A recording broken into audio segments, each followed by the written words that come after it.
Good afternoon.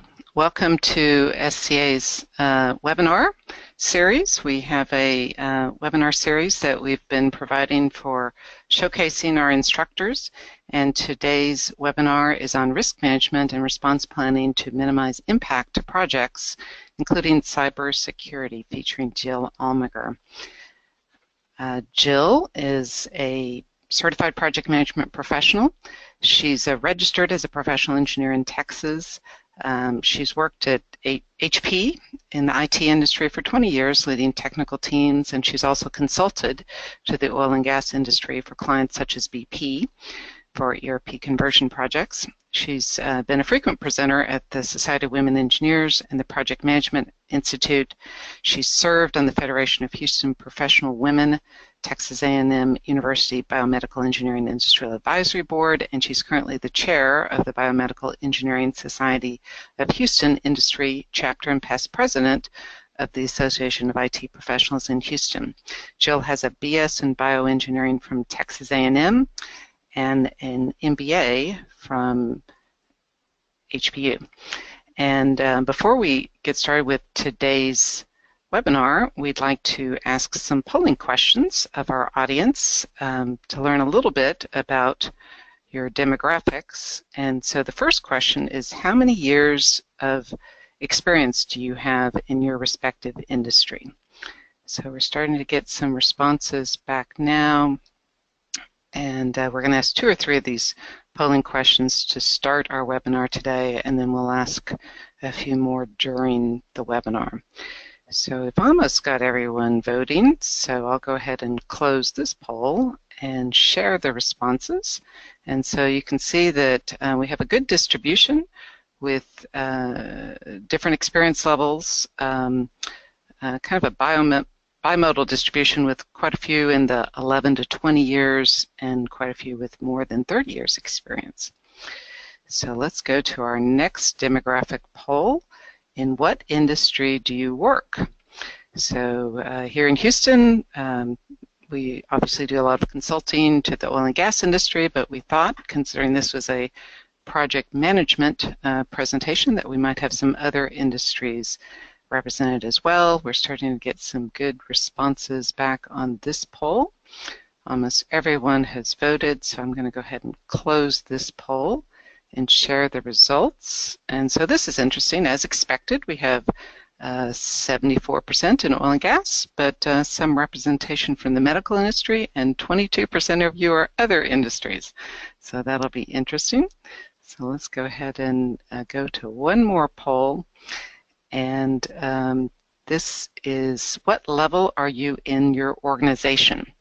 So we may have technical people at all levels as individual contributors, but some of you may also supervise others. Perhaps you're a manager where you manage supervisors, or we may even have some C-suite representation. And it looks like the votes are coming in on this one. Quite a few of you are independent contributors, and quite a few of you are subject matter experts. So I'm going to go ahead and close this poll and share the results. And so we can see a little bit about our audience, and it looks like we do have some representation from all the groups. So I'm going to go back to the rest of my intro and remind you that Jill is an instructor for SCA, and she teaches a class that's coming up in February that will give us an opportunity to prepare for the PMP exam. And so there's the information for the class. You can register for this class online, call us or email us if you'd like more information about the class. And we also have a number of these webinars that are scheduled for the next few weeks. We have one more in December with Bob Barbet on log analysis. Starting in January, Rajan Shoshki will be talking about artificial lift. Oscar Lopez-Gamundi will be talking about sequence stratigraphy. And then we also have 2 additional webinars scheduled in January. Leo Rodhart and Garrett Knitters will be talking about well stimulation, and John Lorenz and Scott Cooper will be talking about natural fractures. And so we're looking forward to having those webinars in the future. And don't forget, you can also catch some of these webinars on demand if you miss them in the live presentation. So I'm going to go ahead and hand the presentation rights over to Jill as she gets set up to share her presentation. And again, I'll remind everyone that you are muted, so if you have questions, please pose your questions in the question feature in GoToMeeting, and we will ask some of the questions at the end of today's presentation. Jill, please take it away. Thank you, Susan. So I want to make sure you're able to see my screen, which I think I started in the middle. There you go. Are you seeing the title there? Okay, so thank you for tuning in to Risk Management Response Planning to minimize impact to projects. And especially the new threat that is really something we all need to be concerned about, and that is cybersecurity. So we had our introduction and audience poll, and we'll have a few more polls as we go along. And as far as where I fit on those polls, I've been in multiple industries, all the ones that were listed there, as well as I'm one of those in the senior group, I would say. I've been in the industry a long time. And so I see a lot of risk happening. And that's one of my favorite sayings is risk happens, and it will happen to your project. And it's a matter of going through risk assessments to figure out what type of risk might have the biggest impact to your projects, and go through risk response planning ahead of time so you'll be prepared. And then we'll talk about how does cybersecurity inject project risk. And then we'll have some time for live Q&A that Susan will proctor for us. And then we'll talk about next steps briefly as we wrap up. So as a reference, I want to let y'all know that I am an instructor using Project Management Institute PMI materials. And we use the Project Management Book of Knowledge, which we lovingly call the PMBOK. It's in its 5th edition right now. Back when I became a registered project management professional 6 years ago, it was on its 5th edition, or 4th edition, sorry, and it'll be rolling to the 6th edition next year. So each time it gets a little bit bigger and thicker as we learn more and more about project management and how to make projects more successful. And one of the things that can severely impact your project, of course, is risk. And so they have come up with a risk management knowledge area. For those of you who are subject matter experts, this is the knowledge area that they refer to as risk management. It's actually covered in Chapter 11 of the PMBOK on page 309 if you happen to have one. And they have 6 processes that fall under the various process groups. If you're familiar with PMI or you're thinking about taking the PMP, they divide a project, any project, into initiation, then planning, then execution, then monitoring and controlling, and then finally closing. And these are the process groups that they have you memorize and learn when you're taking the exam. So the first 5 of these 6 in risk management are all in the planning process group: plan risk management, identify your risk, perform your qualitative and quantitative risk analyses, and then you're going to be planning your risk responses, and then you start executing your project. And while you're executing, of course, you're monitoring and controlling, and you'll be looking at things that you can do to control risks.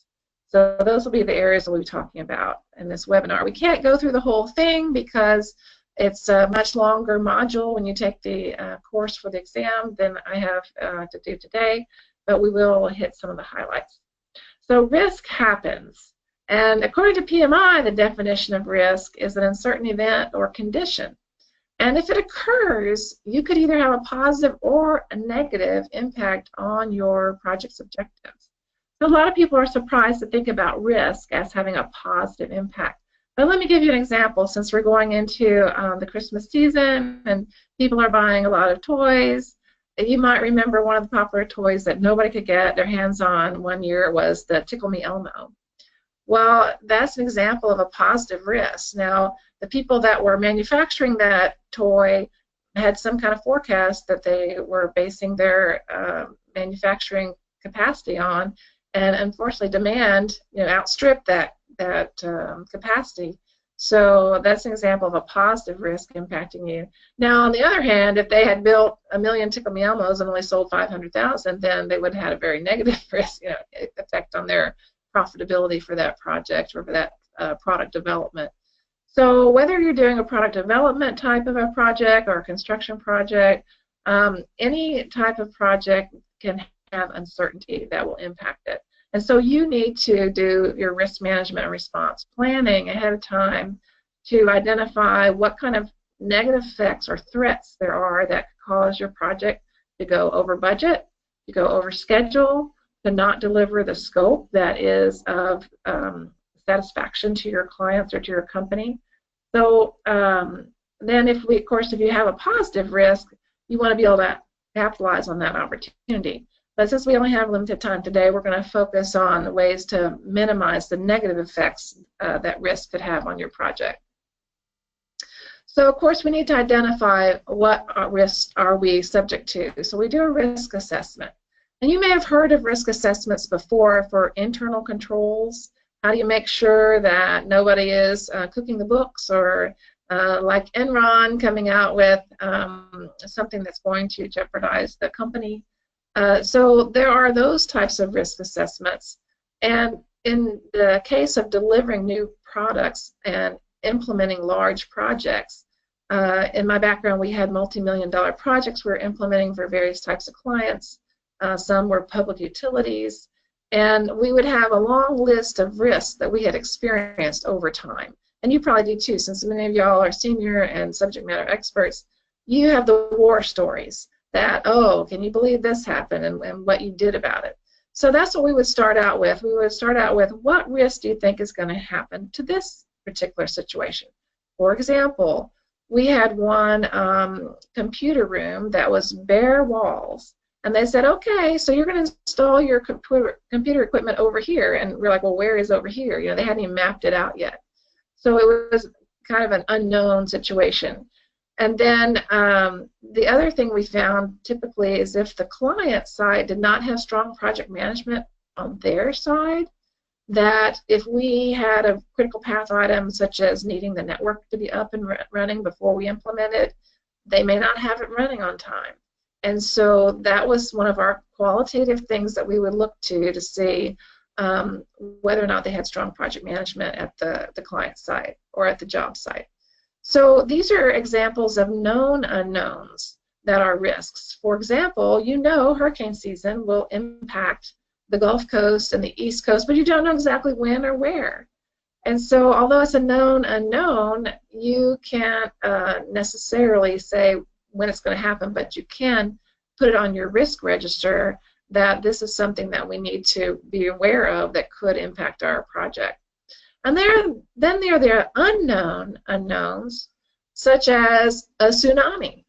So you don't know when the earthquake is going to trigger the tsunami, and that could really impact your offshore rig as well.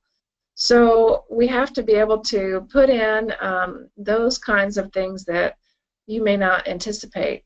For example, a strike. So here in Texas, we don't have that many strikes to worry about, but I've had implementations in the East Coast where there was a strike and there was a picket line, and were my engineers allowed to try to cross the picket line? So those were things that were unknown unknowns that would happen to our project. So another tool you can use as a qualitative type tool is a SWOT analysis. And I'm not talking about special weapons and tactics. It's strengths, weaknesses, opportunities, and threats, a SWOT analysis. And so your organization has certain strengths and weaknesses internally. You've got tools, you've got processes, you've got a list of risks maybe you've identified in the past, you've got subject matter experts, or maybe you're weak in a particular area where you're not sure about cybersecurity, for example. Maybe you have outsourced your IT department, so that might be a weakness internally to your organization. Then there's the external risks that you need to look at, which are opportunities for positive or threats for negative risks. And you put all that into a matrix to try to say, okay, which one of these are going to be things that we need to be aware of and be planning for in our particular project. Now, you also would like to quantify some of those risks. And so we have a very simple formula. It's the weight risk or the prioritization weight that you give a particular risk. It equals the probability that that risk will happen times the impact. So will it impact your scope? Will it impact your schedule? Will it impact your budget? And how much? How many dollars? How many weeks? How many months of impact? And what's the percent probability? So in the terms of cybersecurity, which we're going to get to in a little bit more detail in a few minutes, you're looking at a global project. And you're thinking, okay, so I've got all these people in various locations. They're offshore, they're onshore, and they have desktop computers, they have workstations, and they're using those to communicate. And now they also have laptops, tablets, smartphones. And in fact, a couple of years ago, you can see this graph that the number of mobile users outpaced the number of desktop users. And that trend is continuing to grow. In fact, I had an FBI computer scientist, cybersecurity expert, tell me that in 2020, they anticipate there'll be 50 billion devices on the internet. So every one of these devices on the internet could potentially make a vulnerability for your project. So 1 in 5 employees represents an internal risk that they might click unwittingly on a link that goes to some fake website that's going to be downloading some kind of a malware virus, some kind of malicious network that they might connect to. And so that's a 20% probability. And of course, if you have a large organization, a lot of times they'll be testing for this. I know a friend who works at a very large organization headquartered here in Houston, and they do these tests all the time to see how many people will inadvertently click on a link. Like the one they used recently was, so if you put in your employee number here, then you can get a discount on a new PC for Christmas.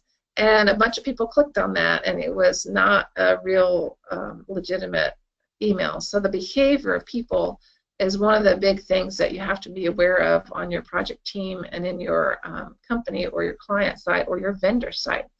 So I think there's a poll here, Susan. Yes, Jill, I'd like to launch the next poll. We have a question related to cybersecurity, so let me find that poll question here. Let's see, here we go. So this is a simple yes or no question. How many times, or have you or your company ever experienced a cybersecurity breach, such as ransomware or hacking? So we're getting some votes now. Looks like it's a pretty even distribution, so we'll give you a minute to think back in your recollection if you or your company has been hacked. Looks like we've got almost all the votes in now, and it's pretty evenly split, so I'm going to go ahead and close this poll and share the results. Looks like we have about 42% yes, 58% no. Wow, okay, so if you are one of the lucky ones that haven't had that experience yet, it may be coming to you, because fully almost half of us have seen that happen. And unfortunately, that's the new reality that we live in. And so if you would like to plan around that risk, we have several ways of planning your risk responses. Of course, if you can catch the risk early on in your project, you'll reduce the cost of mitigating that risk.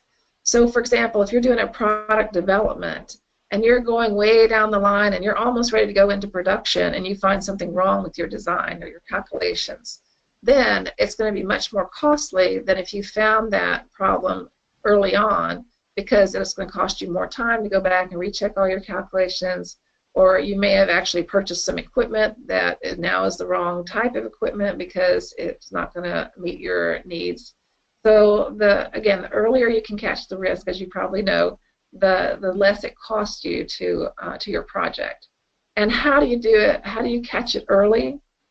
Well, one way is to have a risk register where you've identified the probability and the impact of the risks, and you've prioritized which risk you want to monitor, and you've figured out what kind of trigger. going back to my example of the strike, so I could monitor the newspaper, I could monitor the internet on that particular union, and what if they're in contract negotiation talks, then I could be monitoring that to see if something goes south and they schedule a walkout. And so I might have been able to understand that that's going to impact my ability to get to the job site. So those are things that if I had caught it early, I wouldn't have sent people into a picket line. So those are the kinds of things that you learn and that you plan for if those are the kinds of organizations that might impact your project. So a few terms that you want to be aware of when you're talking to your sponsors about planning your risk response are, how risk averse is this company or this project or this sponsor? Are they wanting to spend plenty of money to make sure we have redundant systems, to make sure we have extra personnel on hand, to make sure we avoid building anything during hurricane season? How risk averse are we? Or are we kind of tolerant of risk? Yes, if this risk happens, it'll be okay. We'll just delay the project 6 months. It's not a problem. So then your planning of your response is a little bit different if you're a very risk-tolerant organization. So you have to identify what is that threshold where, especially if a risk is going to impact a critical path item that could delay the whole project, then how much, when do you engage? What is that threshold that says, okay, well, we've seen that risk happen, then we need to go ahead and spend money to either fast-track the project or crash the schedule. And a lot of times the project manager will have a contingency reserve. And that's usually some percentage of the project cost that is allocated to risk. So if something happens, maybe a key person leaves and you have to pay a signing bonus to bring on an engineer with that particular skill set, might come out of your contingency reserve, because human resources, just like equipment resources, are part of the project costs. And then if you don't have a sufficient contingency reserve, you may have to apply for a management reserve. Usually the management keeps a strategic bucket of money for those projects that are must-win projects, must be successful. And so a lot of various projects may be trying to compete for those dollars if they have an unexpected risk and they are coming up with a budget overrun. So the 4 methods that the PMI advises that you can use to respond to a negative risk: accept, avoid, transfer, and mitigate. So what are the differences? So if you're going to accept the risk, that means that you're going to accept cost, that maybe you're self-insured, you have a really good deep bench of people and engineers, so if you lose a key person, that's okay. You've been mentoring people, you can fill in for that person, so you accept the risk and you're not going to put anything special in place to avoid it, transfer it, or mitigate it. But let's say you are very risk averse and you want to avoid the risk. So you may say, okay, well, we're not going to build during a certain time of year. Certainly construction is that way. If you're constructing a Swiss chalet, you wouldn't do it in the middle of winter. Or in Rocky Mountains or something like that, you wouldn't be doing anything in the inappropriate season to avoid risk of weather impacting your project. Then there's also a way to transfer your risk. So you can get actual insurance for many, many challenges that you face, including business continuity insurance these days. And so if you want to pay the premiums for the insurance, that will be a way of transferring your risk to someone else. Now I have a fun example of transferring risk. If any of y'all are from Houston and got a chance to watch the World Series, we actually had a bet going on with one of our furniture companies called Gallery Furniture, and their owner, Mattress Mac, bet that if the Astros won the World Series, then he would pay back any customer who had bought $3,000 worth or more of furniture. And so just recently, last week, he paid $10 million worth back to his customers, and I'm sure he had insurance on that. It's kind of like getting the hole-in-one on a golf tournament and winning a car. Usually there's an insurance policy for that. So you've transferred that risk. And then finally, there's a mitigation method. And that's what's used very commonly in oil and gas. You want to be able to mitigate the impact of a hurricane on your staff safety, for example. So you would evacuate the offshore platforms, even if the weather forecast isn't exact about where the impact of the hurricane may be. If the trajectory is within a certain days of arrival, you need so many days to evacuate, you go ahead and put that action plan in place. There are other things that can be done to mitigate risk, such as having fewer components in a system, having less complex processes, having a more simple design, so there's fewer components to go wrong.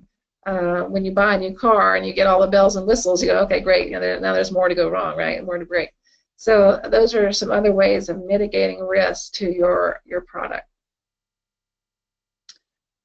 So going down to the next page, let's see here. So how does cybersecurity... So Jill, I'm going to ask a couple more polling questions. Okay, great. So we have one polling question about the size of the projects you're involved in. So how large is your typical project relevant to the capital expenditure? So we're starting to get some votes now. Looks like quite a few of you work on large projects. So the votes are coming in, pretty even distribution in all four categories here. So almost everyone has voted, so I'm going to go ahead and close this poll and share the results, and it looks like we have an even distribution with more of you in the larger project category. And then we have one more poll I'm going to ask at the moment, and this relates to contingency budget. So when you're working on these projects, what typical percentage contingency budget is usually applied? And we're starting to get your votes now. Again, it looks like it's a pretty even distribution. All right. We're only getting a couple of people saying, what's that? So that's good. It's a knowledgeable audience. So I'm going to go ahead and close this poll and share the results. And again, it's a pretty even distribution with over half using the 10%. Okay, please proceed, Jill. All right, thank you very much, Susan. So that gives me a good idea that you're usually using a 10% contingency budget, and if you go beyond that, then you're going to have to ask for management reserve dollars. And certainly 10% of a multi-million-dollar project is a lot of money. And sometimes we also look at 10% as far as time. You know, if we've got a long project, which many of you have long projects, so how many months of contingency can you go? Because time equals money, right? You're going to have to hire the staff for a longer period of time. You can't free them up to go over onto another project. So these are things that will impact your money because just the project management time and expense. And so you don't want something holding up your project unexpectedly like a cybersecurity threat. And this is not just IT's problem anymore. Because it's so common, as you saw, almost half of y'all have had experience with some kind of a cybersecurity attack. It's a project manager's problem to figure out how am I going to control the risk to my computer infrastructure that I'm using for this project. Especially if you're doing some kind of software development, of course you have to have computers. You can't go switch over to manual and do everything with your slide rule. So some of y'all may not remember what that is, but anything attached to the internet now is vulnerable, especially if it's going to be a mobile attachment via a Wi-Fi, and if it's unsecured Wi-Fi. So with the internet comes wonderful, convenient things that we love to use. SCADA allows us to do remote monitoring and controlling of different valves and critical infrastructure. Unfortunately, that's how Target was breached. They had a vendor that was monitoring their HVAC system and checking the air handlers and making adjustments, and it wasn't internet connected. That was not secured, and so that's how the hacker was able to infiltrate Target and ultimately affect a lot of people as far as their identity theft or credit card theft. And it also now impacts the company. Do you want to shop at Target during Christmas or not? Hopefully they have fixed their problems.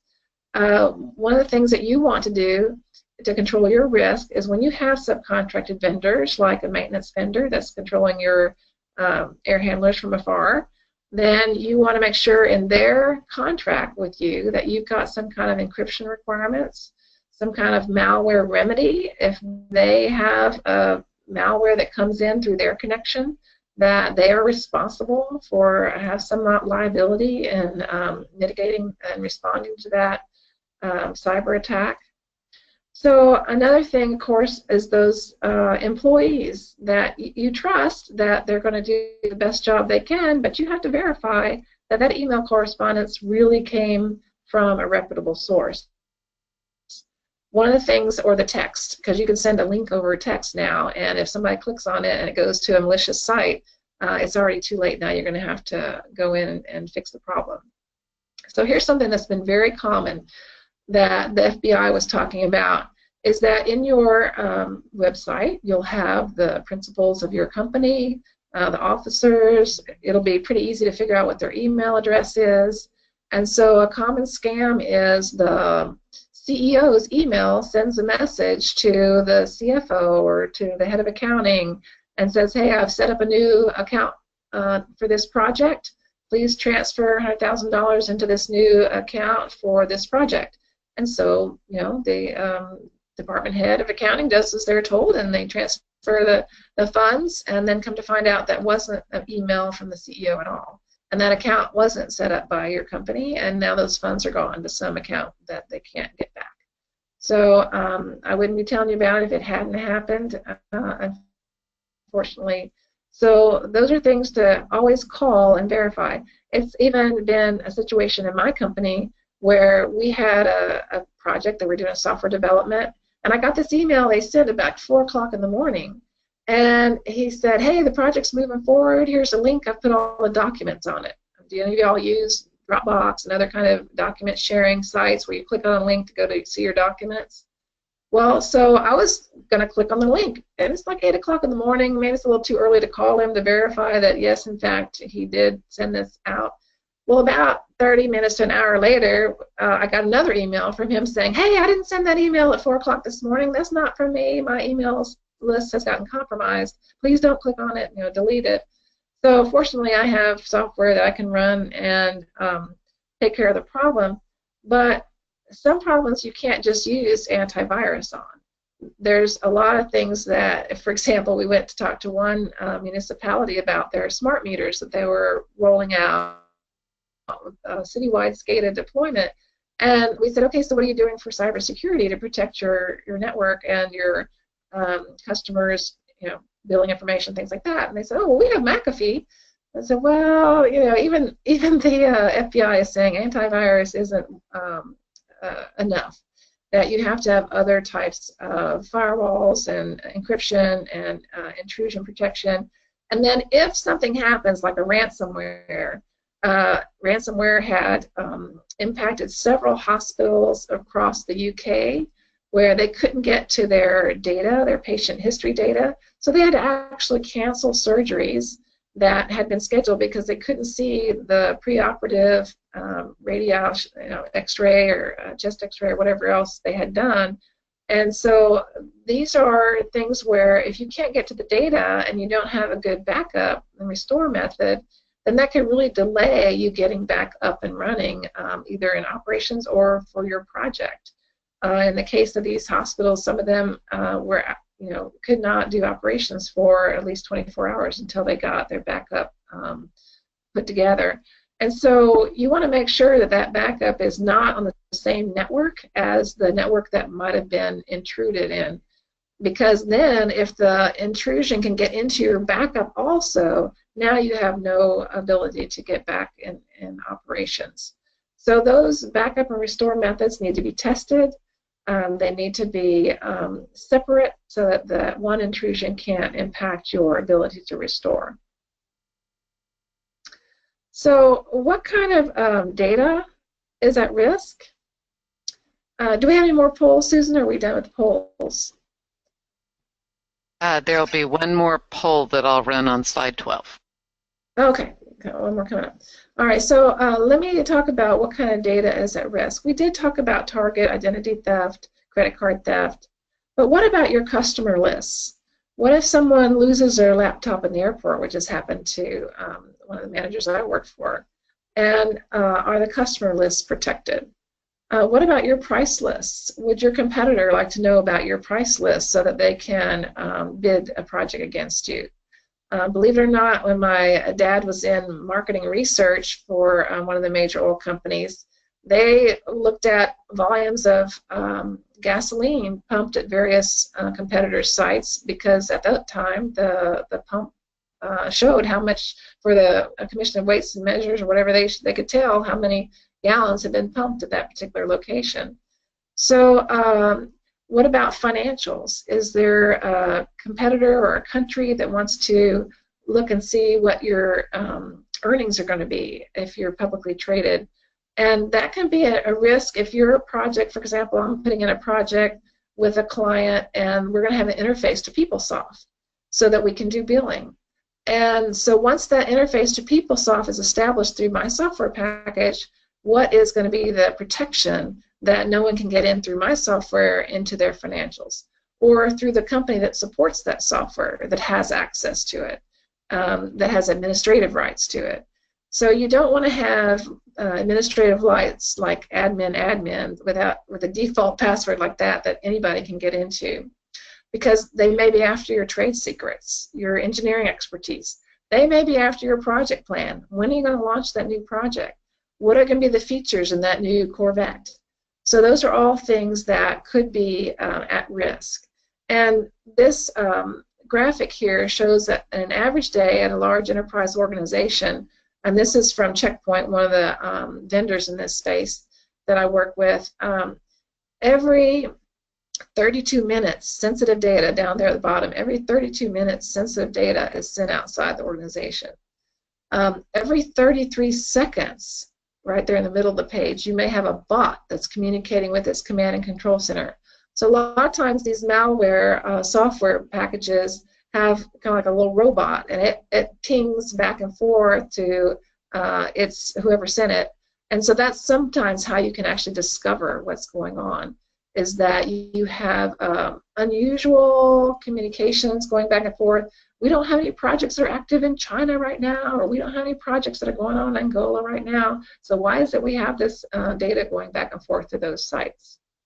And it may be, of course, going through different hops to get to a particular site. So you have to be looking, monitoring consistently, because this is happening on a second-by-second, minute-by-minute basis.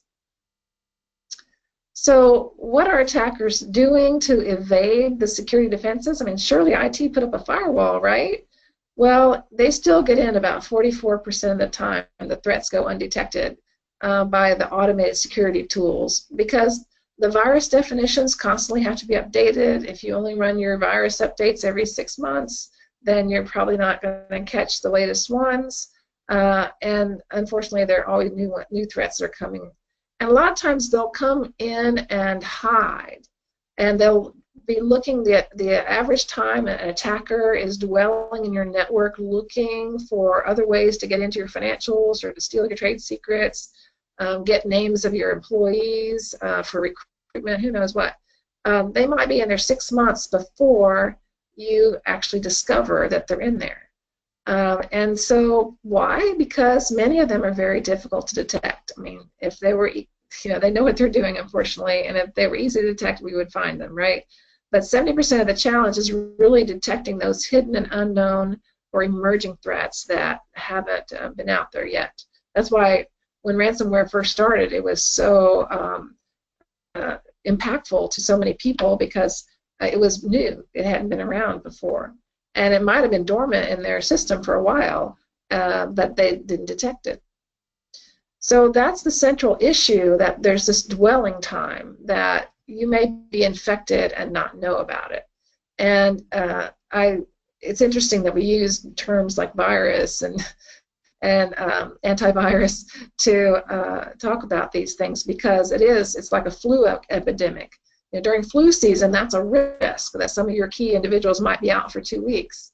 Well, you don't know if you're infectious, right? So you may have an infectious laptop that you're carrying around and plugging into your network, and you don't know that you're infecting other people because it's dwelling in there, that you're contagious, but you don't know it. And it may be that way for 6 months, and you've infected every office you've been to with your laptop. So once they've made a network breach, and then they're going out there and finding as much information as they can, and they're communicating back and forth with command and control, which is steering them in different directions, trying to find more information.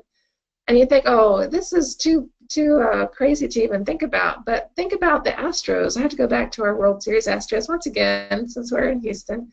And they were hacked. And the FBI convicted the people that were looking for their data. And what were they looking for? Well, they did a lot of data analytics in the Astros, looking at baseball pitchers. They actually used the Bernoulli effect to figure out if Lance McCullers can spin the ball faster than the next pitcher, then his curveballs will have better effectiveness and more consistency. And so those are the kinds of things that even can be exploited by a competitor that's looking to figure out how to get an edge on the competition. And then once you've actually discovered the cyber threat in your area that could impact your project, then you may have to respond, such as quarantining the computers that are affected. I can't remember if I've already mentioned that in Saudi Arabia, the FBI said they had 35,000 computers belonging to Aramco that had to be quarantined and cleaned of a virus because it had dwelt there so long that it had gone so far. So here's where I think you're going to do the other poll, Susan. That's correct. So this is one more poll that we're going to run to get some information about our audience. And so we'd like to know, how long is your typical project? So short, 6 months to a year, 1 to 2 years, or more than 2 years. And we're starting to get our answers now, and it looks like we have a variety of responses. As we're waiting for the answers to come in, I'll remind you, you can pose questions for Jill in the question feature of GoToMeeting, and we hope to get to some of those at the end of the webinar today. So most of you have voted, so I'm going to go ahead and close this poll and share the results. And looks like the largest group is 6 months to 1 year. Okay, great. So let's see what could have happened within 6 months to 1 year if you've had a cybersecurity breach in your network, in your customer's network, and in your vendor's network that is connected to you. Because organizations that can contain the breach in less than 30 days paid nearly $1 million less in remediation costs for that breach than people that had that in the 6 month to year time frame, right? So if you can catch it within 30 days, that's the key. Now let's look at Equifax, for example. Although they caught the problem in 3 months, there had been 143 million records already compromised. And according to the FBI, those records are still not been sold. So whoever stole the records is still using them or has some plans to use them, manipulate them, so the threat is still out there. If you're interested in lunch right now, maybe you're interested in Arby's or Wendy's, well, they've had a number of intrusions and a number of their locations, and they were there for 4 to 7 months, depending. There's healthcare organizations on here. There's even the United States government, Office of Personnel Management, and even the FBI personnel records were compromised. And so they have to be prepared for the consequences of that. that compromise. So these are the kinds of things that, because of the dwell time, can have a significant impact on your projects because you have a lengthy project. So what do you do about it? There are several tools out there in the market that you can use to conduct a risk audit to see if you have, first of all, your first line of defense to keep the bad guys out. Just like you want to have a lock on your door, do you have passwords that are more than 4 digits? Do you have passwords that are phrases? Have you taken out the default passwords, the back doors? Have you put in endpoint protection platforms that detect and can respond to different behaviors that are out of the norm? Do you have behavior analytics so that if, just like when you get a call on your credit card that says, hey, did you just purchase something in Canada? Oh yes, I'm traveling to Canada, and please don't turn off my credit card. That's me. I'm actually doing that. So those are the kinds of things that you can look at. And then on the opposite end, when you're trying to recover from a breach, how can you do it quickly so that your project is up and running again, your computers are up and running again? You found the root cause, and if it was poor passwords, somebody compromised a password that everybody on your team is using to get into the share file, then you're going to have to change that share file, change that password, go to your backup, whatever it is that you have to do to respond to get your project up and running again. And then there's also some tools for the middle section where, okay, I'm midway into my project, it's real critical juncture, I've had some employees report that their phone started doing some weird stuff, sending some weird messages that they weren't sending. Maybe I need to go do a little hunting within my network that's impacting my project and see if there's any bots operating out there that are sending messages out to their command and control center to see if there's any movement of files that I didn't authorize being shared. So there's this one company, it's a startup actually out of the military, out of the Air Force, and they're in San Antonio called InfoSight, and they have these hunting platforms that look for unusual activity to help you identify if there are particular endpoints, particular devices, this laptop or that mobile device that has some unusual activity, or there's a desktop workstation that is communicating to points outside your network team, because you can look at all the IP addresses that your project team has, and if there is something communicating to a location outside your project team that's not the customer, not the sponsor, not one of your approved vendors, even a virtual private network, a VPN, can be hacked and can be vulnerable. So you have to take a look and see what might be impacting you. The more nodes on your network, the more people in your project. If you have 100 different devices that are communicating to your project, the more risk you have. And the longer your project, the more time that you have to be compromised. So I think we're about at the question and answer time, Susan, is that right? That's correct. So we are starting to receive your questions, so you can certainly use the question feature in GoToMeeting to ask your questions. And I want to remind everyone that after today's webinar, you'll receive a link to the recording of the webinar that you can share with your colleagues, as well as registration for the class that Jill teaches on project management exam prep. That's offered in Houston in February next year, and registration is open now.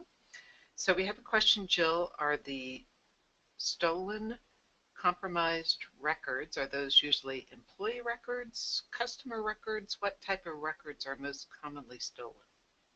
So that's a great question, and the FBI did mention that there are insider threats, so it's not always somebody from the outside coming in to steal your records.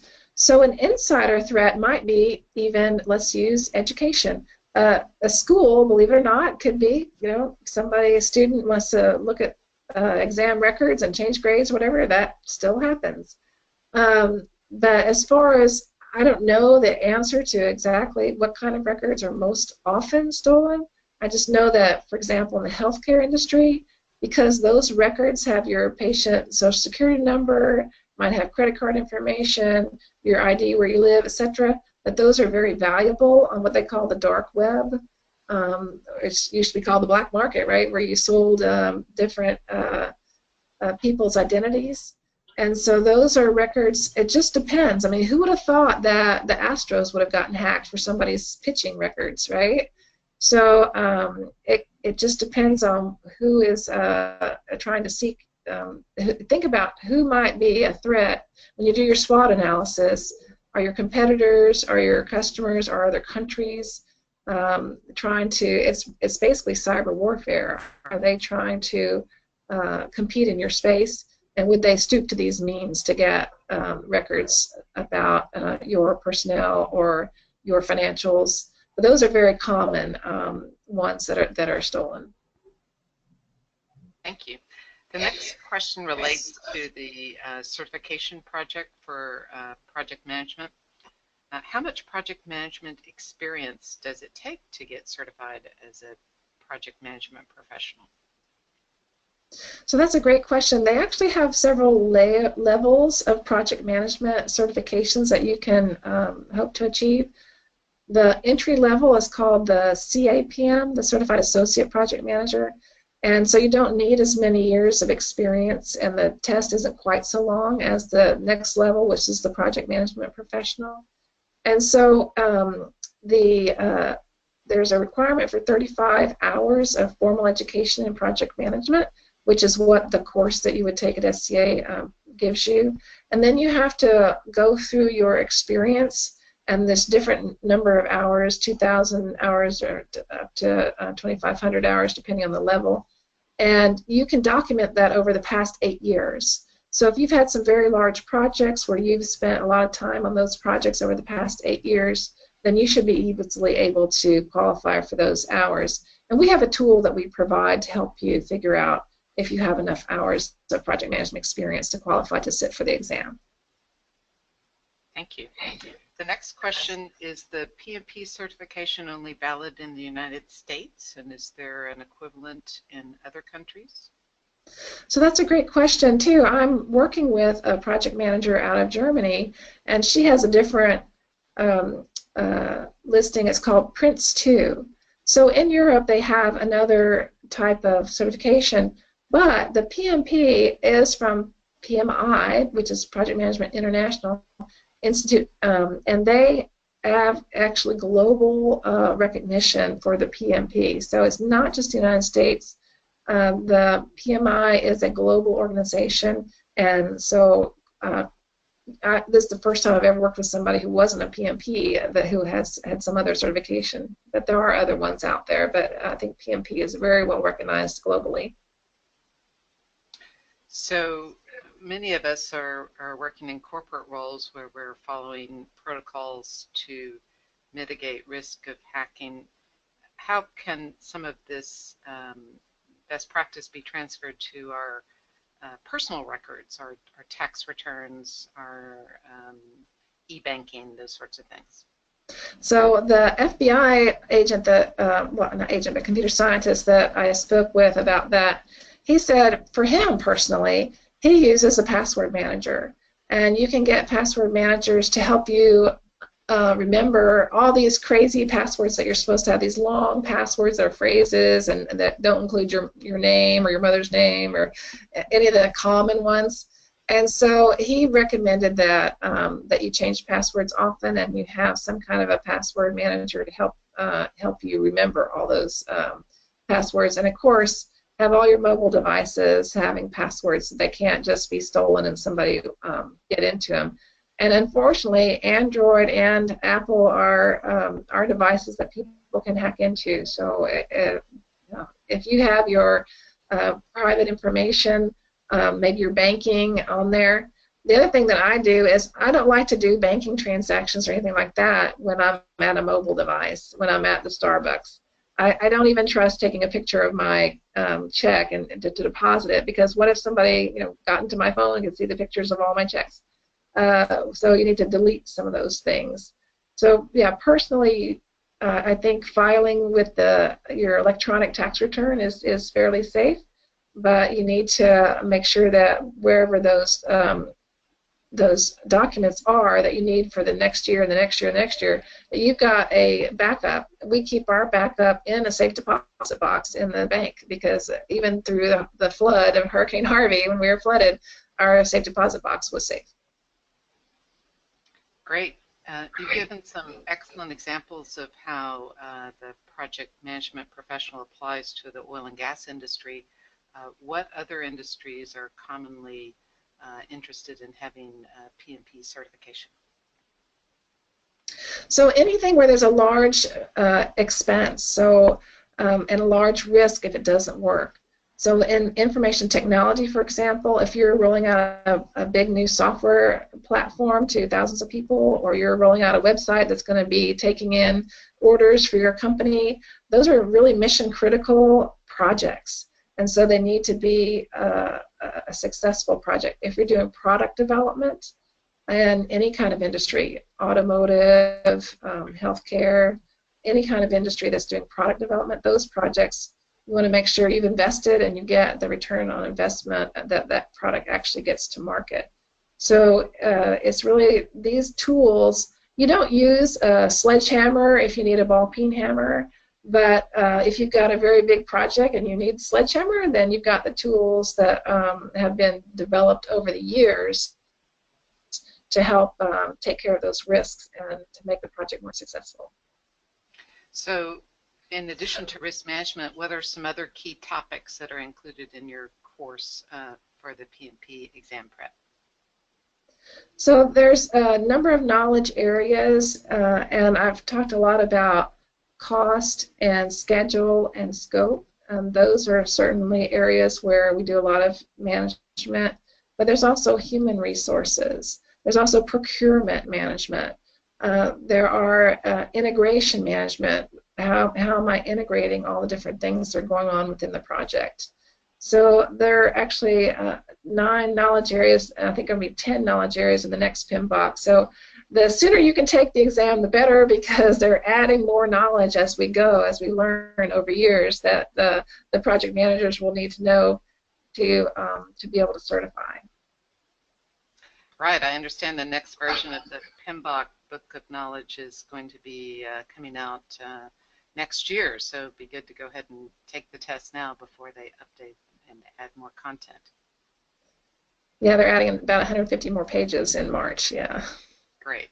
So that's all the questions we had today, so thanks to everyone for attending today's webinar. Again, later you will receive a link to a recording of the webinar, an evaluation form, and registration details for the class that Jill teaches. Her class for the PMP exam prep is scheduled for February 26th through March in Houston, Texas. And thanks for participating in our webinar today.